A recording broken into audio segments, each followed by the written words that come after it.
Baik, Assalamualaikum warahmatullahi wabarakatuh. Bertemu dengan Edi Rawan di sini. Di sini kita akan belajar bersama tentang mata kuliah mengenai teori ekonomi mikro, di mana pembahasan kali ini tentang pasar oligopoli. Baik, langsung saja. Yang pertama dari definisinya adalah pasar oligopoli ini adalah pasar yang hanya terdiri dari beberapa produsen dan mendominasi pasar. Bagi saya adalah pasar yang hanya terdiri dari beberapa produsen yang mendominasi dari pasar tersebut.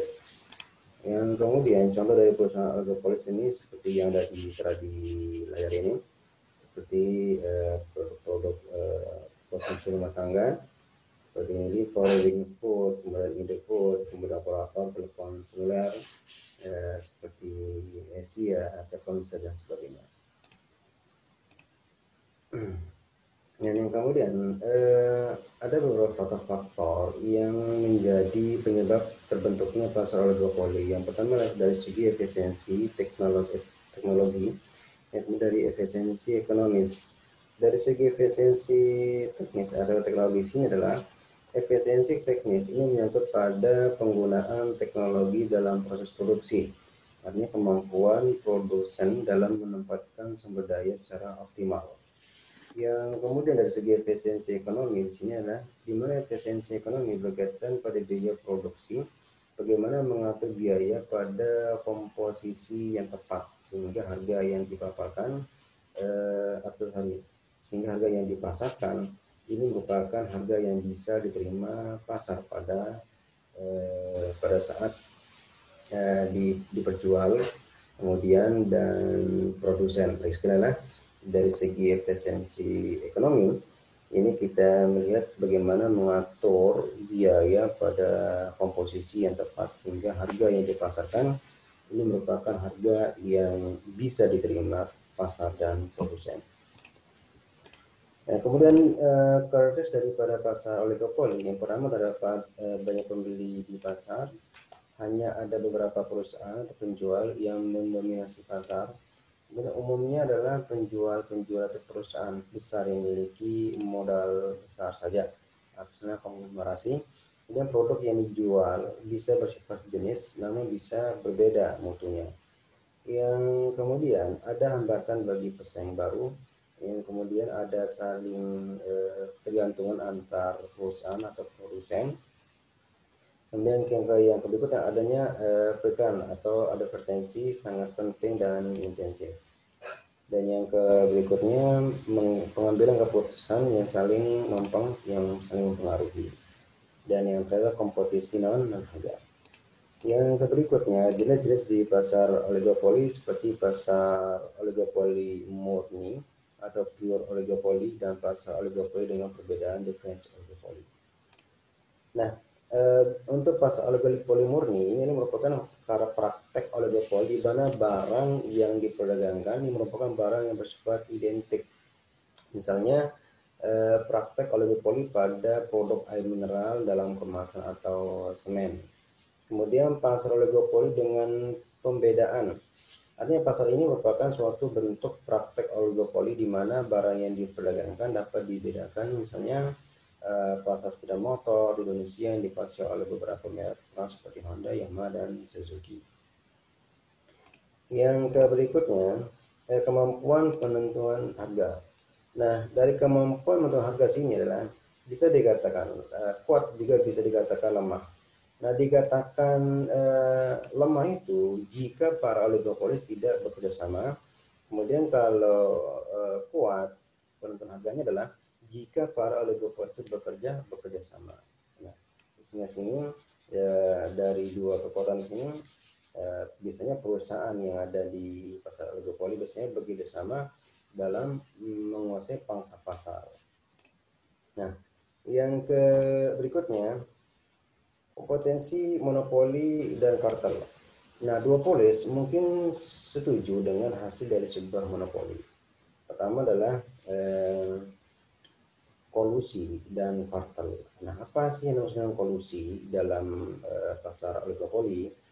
Yang dimaksud dengan kolusi ini seperti persetujuan di antara perusahaan-perusahaan dalam pasar mengenai jumlah produk dan tiket harga. Yang kemudian suatu kelompok perusahaan ini bersatu dan membuat keputusan harga atau output bersama untuk memaksimumkan laba perusahaan, laba bersama. Ya, kemudian kartel. Kartel ini adalah sebuah kelompok dari perusahaan-perusahaan yang bertindak secara sama atau acting in unison. Nah, biasanya oligopoli yang berkolusi akan menghadapi permintaan pasar dan berproduksi hanya hingga pada titik di mana penerimaan marginal atau marginal revenue sama dengan biaya cost dan harga ditetapkan di atas biaya cost, artinya MC. Ini lebih besar daripada marginal atau MC lebih besar daripada P.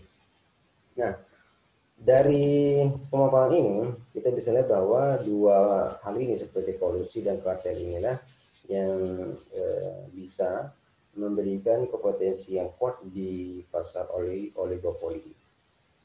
Yang kemudian walaupun oligopolis ingin membentuk kartel dan memperoleh keuntungan monopoli, seringkali atau sering halnya tidak mungkin diwujudkan. Kenapa? Karena undang-undang antitrust melarang secara tegas kesepakatan di antara oligopolis sebagai sebuah kebijakan publik.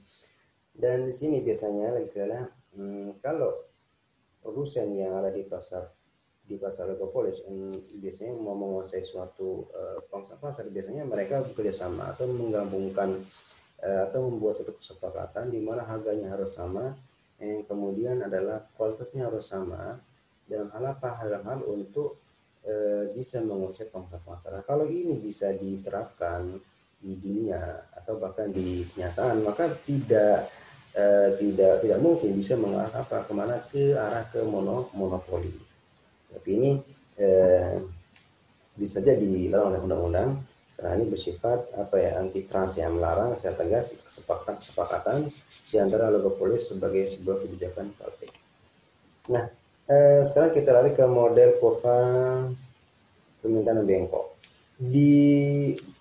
Yang menariknya di model oligopolis ini ada istilahnya namanya tingkat demand curve model. Artinya model oligopoli di mana kurva permintaan yang dihadapi oleh masing-masing perusahaan individu memiliki kebengkokan. Ini uniknya ya di pasar oligopoli ini ada namanya kurva permintaan yang bengkok. Ya, ini disebabkan oleh asumsinya adalah bahwa perusahaan kompetitor akan mengikuti jika perusahaan menurunkan harga, sebaliknya tidak akan mengikuti jika menurunkan harga. Kita lihat di kurvanya di sini adalah di kurvanya di sini di kurva D1 dan D2 ini bahwa kurva permintaan yang patah. Ini menunjukkan bahwa bila perusahaan menurunkan harga jual dari harga yang berlaku, artinya adalah maka perusahaan-perusahaan lain akan mengikuti atau setidaknya perusahaan tersebut percaya bahwa perusahaan lain akan mengikutinya. Dan di sini adalah kurva ini ditunjukkan di D1 ke D2. Ini dia patah, kurva permintaan dia mengalami patah. Nah, itu disebabkan sebagaimana saya sebutkan adalah bila perusahaan ini menurunkan harga jual dari harga yang berlaku, maka perusahaan-perusahaan lain akan mengikutinya atau setidaknya perusahaan tersebut percaya bahwa perusahaan lain akan mengikutinya. Akibatnya apa? Akibatnya penurunan harga tersebut tidak menghasilkan kenaikan volume yang terjual yang cukup besar seperti apa yang ditunjukkan yang di kurva ini ya. Yang kemudian di kurva permintaannya, apabila ia menurunkan harga jual yang diturunkan ya, apabila menurunkan harga jual, maka akan terjadi kita akan maka kalau menurunkan apabila menurunkan harga jualnya, maka perusahaan akan mengikuti proses daripada penurunan harga atau penurunan daripada key tersebut. Dan sehingga di sini adalah akan berdampak pada penurunan omset, dan sekali akan mengalami penurunan omset. Nah, kalau kita lihat bahwa di kurva D1 dan D2 inilah kurva yang patah inilah yang mengakibatkan daripada identiknya di pasar oligopoli. Nah, Sehingga kalau kita bisa melihat dari kurva ini, lagi sekali adalah kesimpulan adalah adanya penurunan daripada harga yang diterapkan oleh oligopolis akan mengikuti daripada para pesaingnya. Dan kemudian di kurva MCS ini juga mengalami di kurva MR ini juga mengalami patah sepanjang jarak vertikal A dan B. Dan uniknya adalah selama kurva MC ini tidak keluar dari vertikal titik A dan B, ini akan mengakibatkan bahwa Q dan P akan tetap, artinya tidak ada perubahan daripada perubahan harga dan perubahan jumlah kuantiti yang dihasilkan selama MC tidak keluar dari vertikal A dan vertikal B. Nah, seandainya adalah MC ini keluar dari vertikal A atau maupun dari vertikal B, maka akan mengubah daripada Q dan P yang berlaku. Oke. Yang kemudian oligopolis, kesimbangan daripada oligopolis ini adalah kita melihat ketika perusahaan berada dalam sebuah oligopoli di mana secara individu memilih memaksimumkan keuntungan. Mereka memproduksi output dalam jumlah yang lebih besar dari tingkat yang diproduksi oleh monopoli dan kurang dari tingkat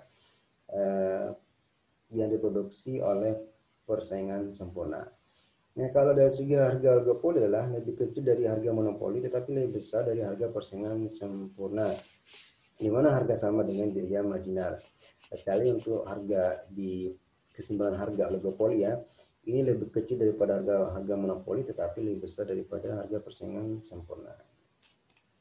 Nah, untuk keseimbangan sebuah oligopoli ya, kalau ini keseimbangan bagi sebuah oligopoli, kalau ini adalah keseimbangan untuk sebuah oligopoli. Nah, kemungkinan hasil yang terjadi jika perusahaan oligopoli mengejar kepentingan pribadi, maka output bersama ini lebih besar daripada jumlah monopoli, tapi kurang dari jumlah industri persaingan sempurna. Ya, kemudian harga pasar ini lebih rendah daripada harga monopoli, tetapi lebih besar daripada persaingan. Ya, kemudian adalah keuntungan total kurang dari keuntungan monopoli. Ya, kita tahu bahwa monopoli ini adalah satu penjual yang bisa menguasai semuanya, bisa menguasai harga dan bisa menguasai daripada jumlah kuantiti yang dihasilkan. Kemudian strategi dari pemasaran. Adapun strategi dari pemasaran di oligopoli ada dua. Ya, pertama dari pricing fixing, kemudian manipulasi penawaran. Di price fixing ini adalah bentuk praktek oligopoli di mana perusahaan-perusahaan oligopolis sepakat untuk menetapkan harga lebih tinggi dan memaksa konsumen untuk menerima harga tersebut. Yang kemudian manipulasi penawaran. Inilah bentuk praktek oligopoli di mana perusahaan-perusahaan oligopolis sepakat untuk menunda proses produksi atau menghentikan penawaran untuk kurun waktu tertentu sehingga terjadi kelangkaan barang di pasar. Nah, kalau betul-betul hambatan masuk pasar oligopoli seperti skala ekonomi, perbedaan biaya produksi, keistimewaan produksi sehingga sulit ditiru oleh perusahaan lain. Ini merupakan konsep daripada bentuk hambatan masuk pasar di oligopoli. Kemudian kebaikan dari pasar dan keburukan dari pasar oligopoli.